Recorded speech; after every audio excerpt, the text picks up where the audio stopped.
বিএনপির স্থায়ী কমিটির সদস্য নজরুল ইসলাম খান বলেছেন, যথাসময়ে তফসিল চায় বিএনপি। তফসিল পেছালে নির্বাচন পিছিয়ে যাওয়ার শঙ্কা দেখছেন তিনি। বলেন, জনগণের ভোটের অধিকার বিএনপি ফিরিয়ে দিতে চায়, তাই যথাসময়ে নির্বাচন চায় দলটি। বিএনপি নির্বাচনী প্রক্রিয়া আছে বলেও জানান তিনি।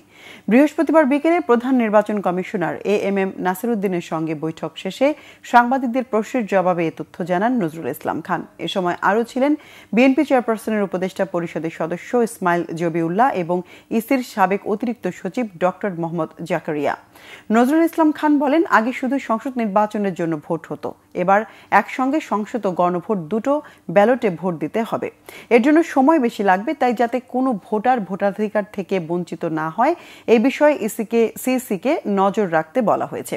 রাজনৈতিক সংকট ও সাবেক প্রধানমন্ত্রী খালেদা জিয়ার অসুস্থতার এই সময় তফসিল ঘোষণার বিষয়ে নজরুল ইসলাম বলেন, অনিবার্য কোনো কারণ ছাড়া নির্বাচন প্রক্রিয়ার বাইরে যেতে চায় না বিএনপি।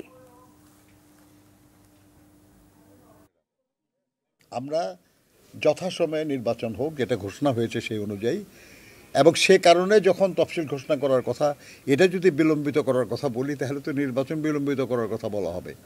আমরা এটা ওইভাবে বলার কোনো সিদ্ধান্ত আমাদের দলের নেই। খুব দ্রুত উনি সুস্থ হবেন, এবং এটাই বিবেচনা রেখেই আমরা খেয়াল করেছেন যে আমরা আজকেও কিন্তু আরও কিছু প্রার্থীর নাম ঘোষণা করেছি।